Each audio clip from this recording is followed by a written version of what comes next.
Hello, humans of the world. I'm Marina with Startup Human, and today we'll talk about patterns. So, some of you may know what patterns mean, but it's basically our responses to outside circumstances and basically our behavior, right? Our reactions to certain things.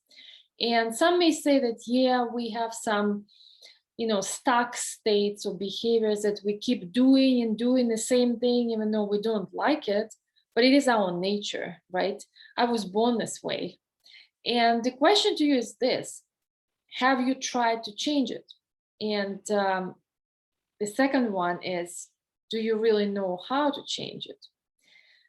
This is what our event is about today, because if you know how to do it and you have enough courage, it's possible, no matter how bad and stuck your state is and your reaction to certain things. And what those things are, right? Maybe someone said something bad to us, or they undermine our importance, or they just flip the finger when we drive on the highway because they disapprove of our style of driving, right? Or it may be us not liking when we fail at certain things and we call ourselves names. This reaction became actually automatic to us. We don't even understand how and why, but we react to certain things without even thinking. So I want to show you a couple of slides to explain the process. And it's very fascinating when you really know what happens kind of on the background. So let's talk about a falling car. Some of you may have experienced that when you park a car in neutral gear and you just walk away. It happened to me at the gas station.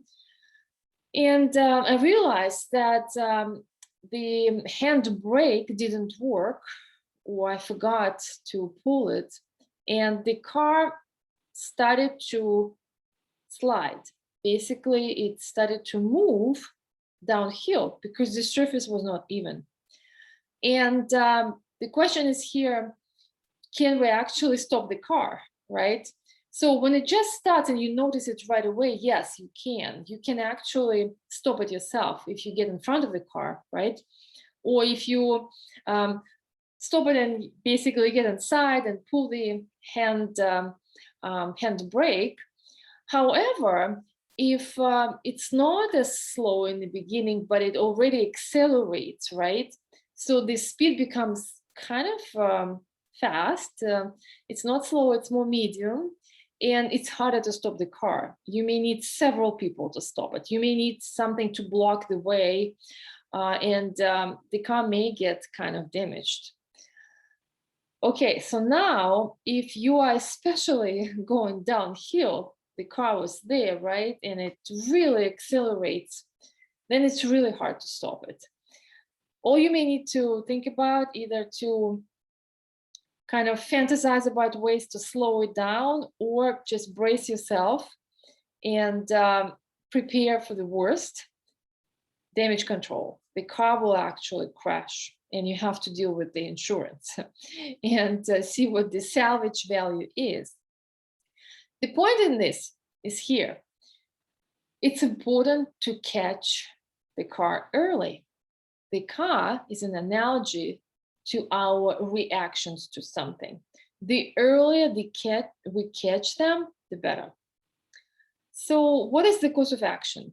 Some people say, oh, it's just this situation, this event, someone behaved badly, or this catastrophe happened and just I lost it, without understanding that what really happens is that first we create a thought, labeling the event. What does it really mean? And it could be just a coworker passing by and saying something really mean to us, right, that we don't like. And then we have an emotion from that, like, how dare you? How could you call me names? And you're a horrible person. And I really try to do my best here, and you undermine me. Then our physiology response. We may actually have this, kind of a look about us that we're ready to fight, or we kind of give in into this situation and really feel very upset, or maybe kind of grieving this, right? That we can't change things, that the world is against us. And then finally, we do some action. So action means that we respond in the outside world. We call the co-worker names, like, you such a bad person, and you spoiled my day, and shut your mouth, or something like that, right? Or if it's a bar fight, you may even punch someone in the face for calling you names, right? So this is actually the action part. So what are the possible solutions, right? So the first one that everyone recommends, especially at the early stages of the cycle of your response, right? When the card just started to roll, you can change your thought. You can relabel your experience, right? Your interpretation.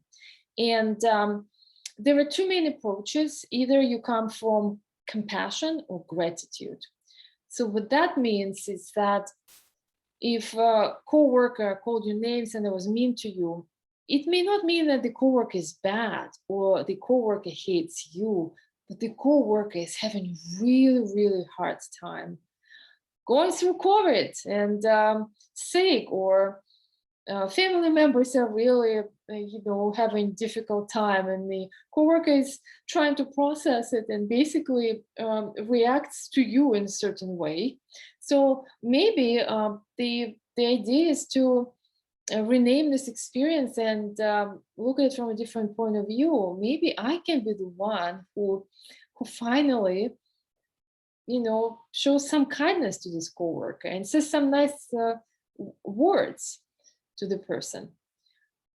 In terms of gratitude, when people say, "Oh my God, it's so loud in the house, I can't work, and everyone is screaming or stepping, I can't get away from this noise." The other way to reframe it is say that, yes, I have noise because I actually have family who makes that noise, right? But the lack of noise would mean that I have no family. I have no one who would care about me. And I should appreciate what I have. And in this context, a lot of things actually are kind of minor, because when you look at the bigger picture, you can reframe anything to your advantage. The second one is focus on something else, positive emotions. It's a good one to do at the early stage or middle stage, when you still can get control of your emotion and divert your attention, right? So instead of ruminating and thinking, how could you and how could I, and maybe spiral out of control, we just try to do something nice for ourselves, right? Pat ourselves on the back and take a nap, or watch a nice movie, talk to a good friend, supportive friend, right? Get a massage. So basically, do something really nice for ourselves. Another option here in diverting your attention is distracting ourselves with something. It could be either something really funny and outrageous or very urgent. An example of the funny is that before you want to act negatively to a person or thing, maybe do something that will make you laugh. For example, laughing and screaming that, "Today my feet don't stink," and woohoo, jump up and down. And it's totally ridiculous in the eyes of adults, but what you're doing is not embarrassing yourself. You are protecting yourself from acting out on something. Or something urgent, if you're in the middle of a conversation that's getting heated and will go to really bad places where you don't want to be, you can look at your phone and say, "Oh my God, I just got a message that my apartment is flooded. I have to run. Sorry, see ya." And just leave. Again, it's a good excuse to not get into this situation where you can control yourself. The next one is slow the momentum. There are all kinds of self-control techniques, but basically all you're doing is you're not allowing yourself to react in a way that you're used to, right?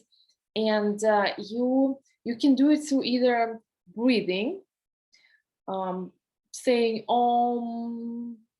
or counting 1 to 50 or 1 to 100. Basically, your mind needs a shorter time span to react badly to something, so it kind of paused and frozen and confused, and you may not really feel the desire to respond in your normal way after you finish your countdown. The last one, and you do it at last stages of your reaction cycle, right? When the car is already at the bottom of the hill and you know it's gonna crash. When you already got into this heated argument and the other response that you don't want to happen, just hold on and kind of, deal with it. Do your best to let go. It will end, right? And the feeling will dissipate eventually. Yeah, there will be some damages. The car will crash. But however, if you try to save it or scream or panic, it may even get worse. So we need to minimize our kind of expenses at this moment. So try to hold on so that the next time it happens, you can do it better because you learned the techniques of the previous 4 that we just covered. What other techniques? Some people don't know about change in physiology, but it's really interesting because, again, when we react to something, it's either fight, flight, leaving, or freeze. And it corresponds to how our body looks. And usually, it's either this or kind of really sadness. So what we can do, we can bring it up to more positive response by doing some physical exercise. And it could be hot or cold shower, could be intense workout on a treadmill, running, or could even be pinching yourself, like inflicting a little bit of pain so that we stop ourselves, like, what am I doing? Or what I really like, shaking your body and all your limbs. You lie down on your back, and for 5 minutes, you just shake all your arms and legs and your head. And believe me, after 5 minutes of doing that, you will not do whatever you were planning on because you will be just physically exhausted. Anchoring is also a good one because you basically link your trigger to a positive response that you want to have, and we will cover it in other sessions. The scramble pattern is one of the reviewing your negative experiences, the way you memorize them and changing the meaning. Also, renaming things and events. Action signal learning, which is more about learning from your emotions because they are signals to what's going wrong and what you need to do better next time. And finally, switch. One of my favorite techniques that we will cover in the next session. So I hope you understood that there are ways to deal with our anxiety, fear, sadness, all kinds of emotions we have in response to something happening. And basically, we need to know what it is, right? Because if we don't know, it means it's subconscious. If someone said to you once or twice, maybe you take it too personally, listen to their words, right? And investigate that.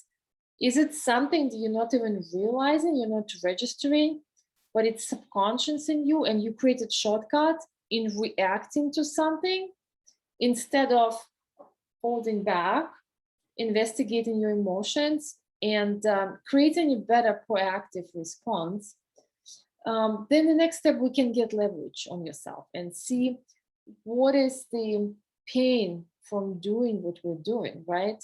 What can we really gain? How can we transform our life if we change our response? And then we'll do the pattern interrupt, mainly holding ourselves from reacting, right? Then creative and empowering alternative, what we want to do instead. And obviously conditioning the new pattern. Every time you did it right, the way you wanted in incremental steps, you reward yourself with something nice that you do for yourself. And finally, you test it. You test every time you try. And for people who still don't believe me that they can change or they can change their responses to anything, I really like this saying that the only people who do not change their minds are incompetent in asylums who can't, and those in cemeteries who are dead. We can all change any kind of behavior or reaction to anything. Yes, it may take some time, but it's possible. And in the next video, we will do this wonderful exercise called swish, when you can replace your old behavior with new behavior. So I hope you enjoyed this session, and I'll see you in the next one.